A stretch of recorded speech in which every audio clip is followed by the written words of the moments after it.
नमः सिद्धेभ्यः। ओम नमः सिद्धेभ्यः। ओम नमः सिद्धेभ्यः। अहिंसा परमो धर्म की। आचार्य गुरुवर श्री कुंद कुंद भगवान की। आचार्य गुरुवर श्री ज्ञान सागर मुनि महाराज की। जलो परम पूज्य संत श्री आचार्य भगवान विद्यासागर जी महामुनि राज जी की। समस्त आचार्य संघ की।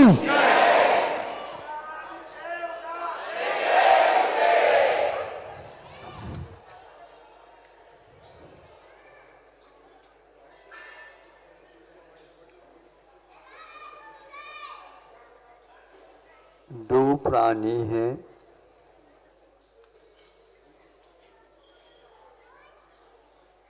और उनमें भेद भिन्नता है। अज्ञान के कारण एक शुभ की ओर प्रवृत्ति करता है, अशुभ की ओर प्रवृत्ति करता है, और एक श्रद्धा अथवा ज्ञान होने से शुभ की ओर प्रवृत्ति करता है। दोनों जीव एक परिवार के हैं मान लो, अथवा और कोई जीव जंतु मान लो। ऐसा भेद क्यों होता है?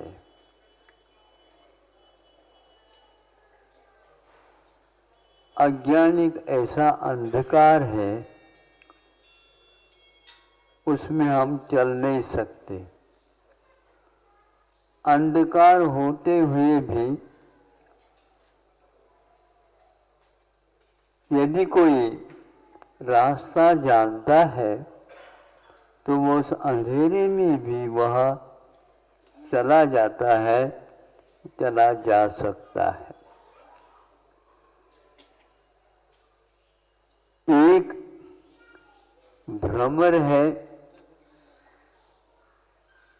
और वह सुगंधि की ओर ही चला जाता है। यदि सुगंधि नहीं मिलती है और कोई गंध जो बदबूदार है वह मिलता है तो उस ओर वह नहीं जाता। एक वह है जो सुगंधि की ओर न जा करके उसी मल की ओर ही चला जाता है। दोनों भ्रमर जैसे लगते हैं, दोनों काले होते हैं, किंतु एक का विषय इष्ट रहा है मल को ही, और एक भ्रमर है सुबह उठ करके वह यात्रा करता है, सबको पार करता चला जाता है, और जहाँ से गंध आ रही हो उसी ओर उसकी प्रवृत्ति हो जाती है। प्रतिदिन आप लोग आते हैं, समय निकाल करके आना पड़ता है। घर में पूछताछ भी करना पड़ता है। कल का काम आज ही कर लें ताकि कल हमें जाने का अवसर प्राप्त हो। ये सब योजनाएं आप ही करते हैं ऐसा नहीं, छोटे बच्चे तक करते हैं। हाँ, कल का पाठ आज ही तैयार करके कल के लिए वह छोड़ देता है, क्योंकि गुरुजी जब पूछेंगे तो हमें बताना तो है। तो इस प्रकार वह समय को निकाल करके वह सोचता रहता है। वह भ्रमर क्या सोच रहा है? वह भी गंध है, ये भी गंध है, किंतु वह फूलों के ऊपर ही बैठता है। फलों के जो फल अच्छे सुगंधित है उसी के ऊपर बैठ रहा, बल्कि वह बैठता भी नहीं, किंतु उसके ऊपर मंडराता हुआ, गुनगुन संगीत सुनाता हुआ, कभी कभी थोड़ा सा धक्का लगता है तो वह फूल हिलने लग जाता है। देखा कभी आप लोगों ने दृश्य?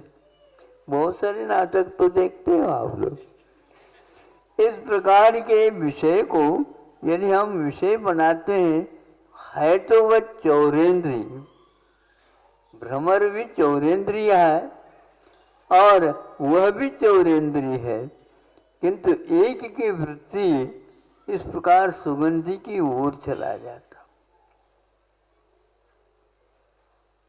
अच्छाई और बुराई ये दोनों दुनिया में भरी हुई हैं, उनके बीच में रह करके भी वह उनको त्याग देता है जिनसे हमारा अनिष्ट होता है, जिनसे हमारा प्रयोजन सिद्ध नहीं होता है।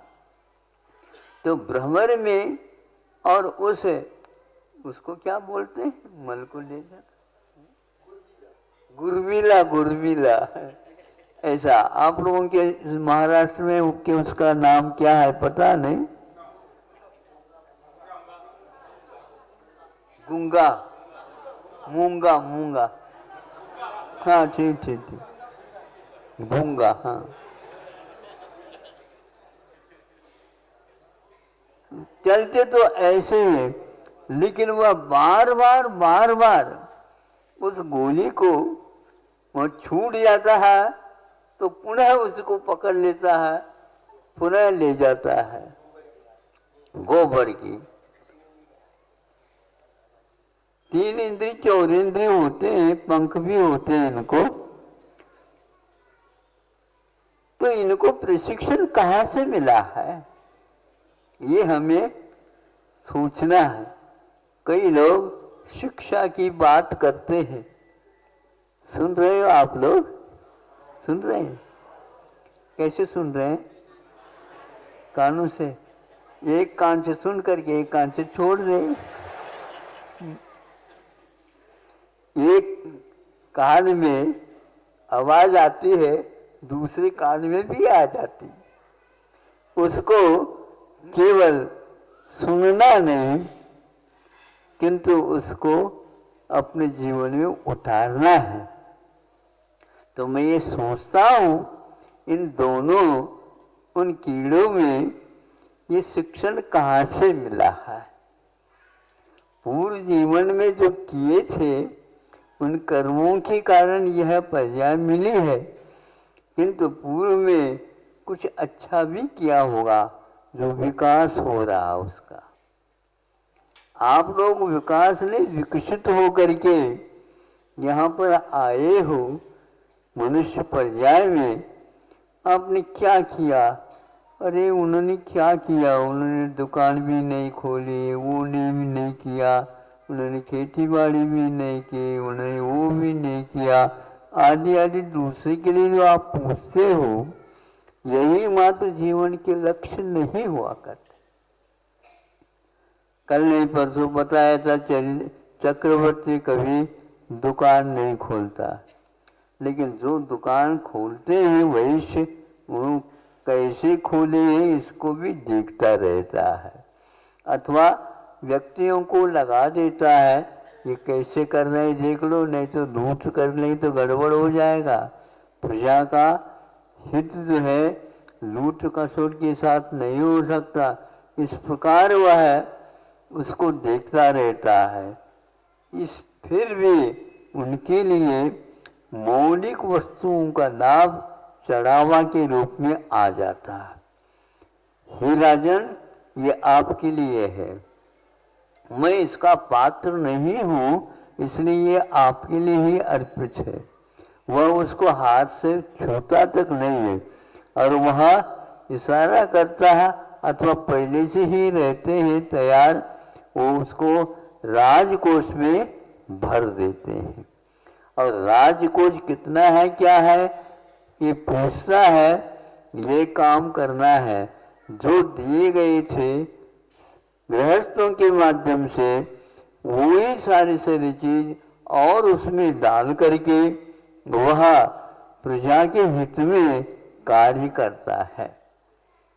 यह प्रशिक्षण होगा, किंतु उन्होंने अपने इस जीवन में कोई प्रशिक्षण लिया नहीं, लेकिन गत जीवन में उन्होंने ऐसे कर्म किए, सम्यक दर्शन शुद्धा संसार से ये भोग निर्विन्ना। सम्यक दर्शन से जो युक्त होता है वो संसार से, भोगों से और इस शरीर से निर्विन्न होते हैं। वहाँ पर कोई उनको इस रुचि पूर्वक नहीं देखते, क्योंकि ये तो अनंतकालीन रीत है।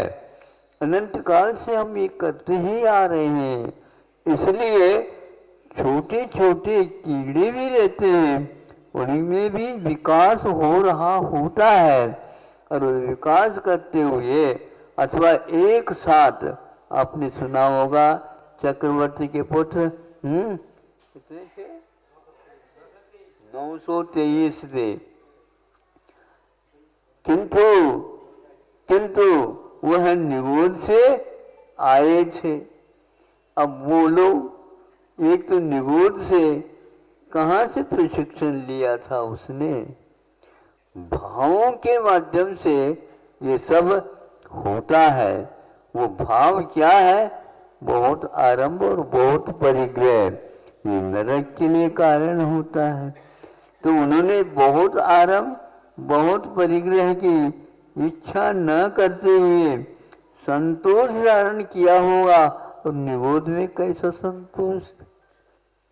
आप लोगों को यह समझ में नहीं आएगा, किंतु गर्भस्थ शिशु में भी यह विवेक जागृत होता रहता है।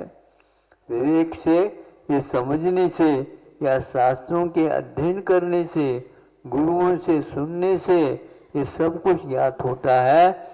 भावों के माध्यम से, और भाव पुरुषार्थ पूर्वक बुद्धिपूर्वक होते ऐसा भी नहीं, कर्मों के उदय में संवेदन चलता रहता है। कर्म फल चेतना, इसको शास्त्रों में कहा है। कर्मों के उदय में उनके फलों की संवेदना, अनुभव, अनुभूति होती है। उसके कारण ये परिणाम होकर के सीधे निगोद से यहाँ तक आता है। तो उसके अनुसार ही उनको विषय भी मिलते हैं। तो विषय मिलते तो कैसे मिलते हैं? तो यह एक गोबर में जाने वाला और एक सुगंधी को ढूंढने वाला। उपवास कर सकता है वो, किंतु गोबर के उस ढेर के ऊपर वह भ्रमर नहीं बैठेगा। समझे? हाँ, ये विवेक हो गया। किंतु यह घुंघरू घुरीला क्या करता है? वो कहीं भी चले जा।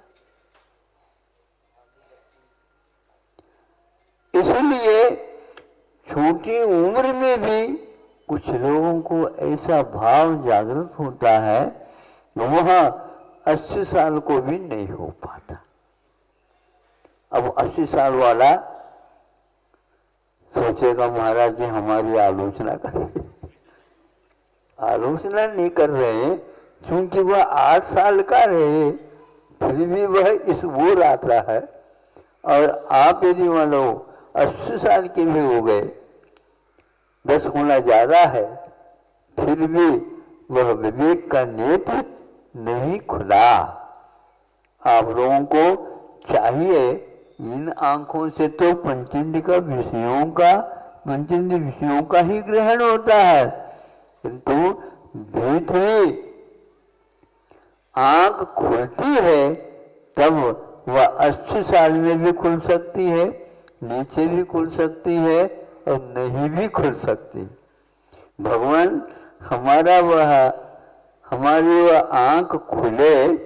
और विवेक के साथ आप लोगों ने श्रीफल चढ़ाया होगा, श्रीफल में भी आंख रहती है। रहती है? कभी देखा? हाँ, वो क्या है? इसी प्रकार एक भगवान है, एक काव्य ख्याति में कहा जाता है, एक मुक्कन्ना ಮೂರು ಕಣ್ಣುಗಳು ಯಾರಿಗೆ ಇರುತ್ತವೆ ಅವರ ಹೆಸರು मुक्कन्ना। क्या समझ में आ गया? ताजी ने क्यों बचाया? महाराज ये हमें समझ में नहीं आए तो ताली बजा रहे। कन्नड़ है। मराठी मध्ये सांगा त्याचा अर्थ करून घ्या आपण। उसमें 3 आंख होते हैं, लेकिन तीसरी आंख जिसको खुली हो रहती है उसको एक प्रकार से भगवान परमात्मा कहा जाता है।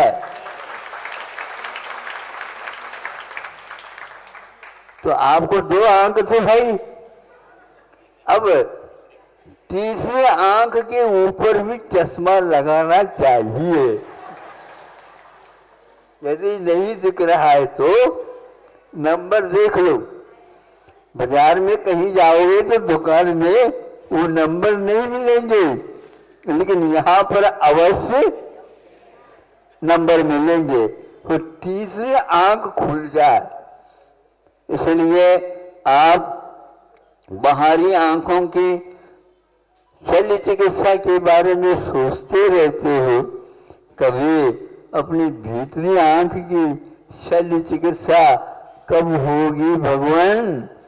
और आप जैसे हम भी 3 आंख वाले हो जाएं, ये 2 आंख तो काम नहीं करेगी, खुली रहेगी, किंतु भीतरी आंख ज्ञान की वो खुल जाएगी, जिसके द्वारा सालोका नाम त्रिलोका नाम यद विद्या दर्पणाय थे। महाराज जी रत्न श्रावकाचार्य का आप लोगों को स्वाध्याय सुना रहे हैं और करा रहे हैं। इसमें क्या है? दर्पणाय थे, जिनका ज्ञान और विद्या कैसी है? दर्पणवत।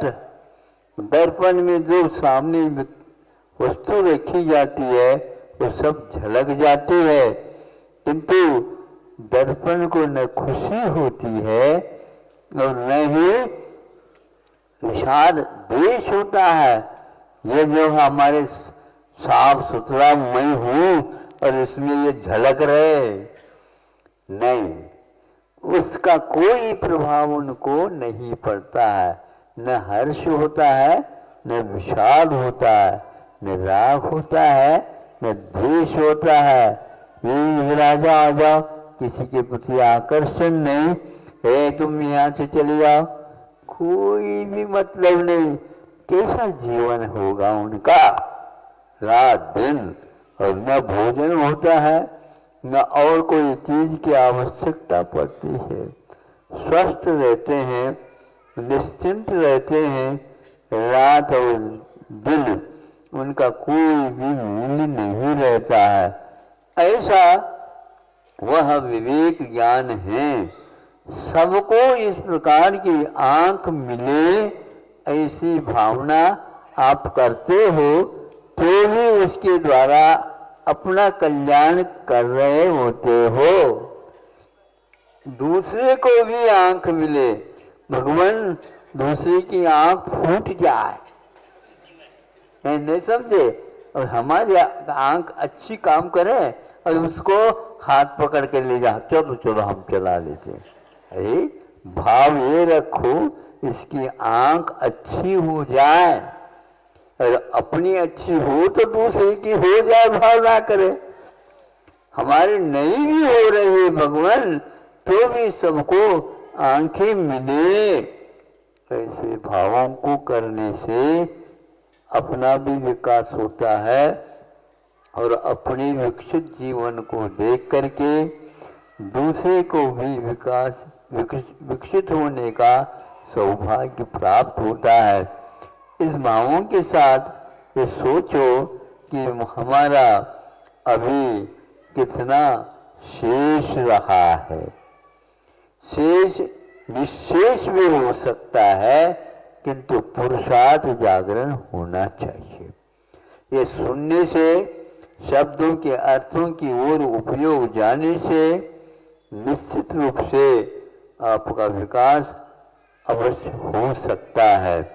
हो इन्हीं भावनाओं के साथ आप लोगों को रात दिन परस्पर उपग्रह जीवानाम इस सूत्र को देख करके हमेशा इसके अर्थ की ओर ध्यान दे देना चाहिए।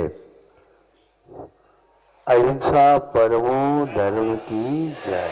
जिलो परम पूज्य संत शिरोमणि आचार्य गुरुदेव विद्यासागर जी महामुनि राज की, समस्त आचार्य संघ की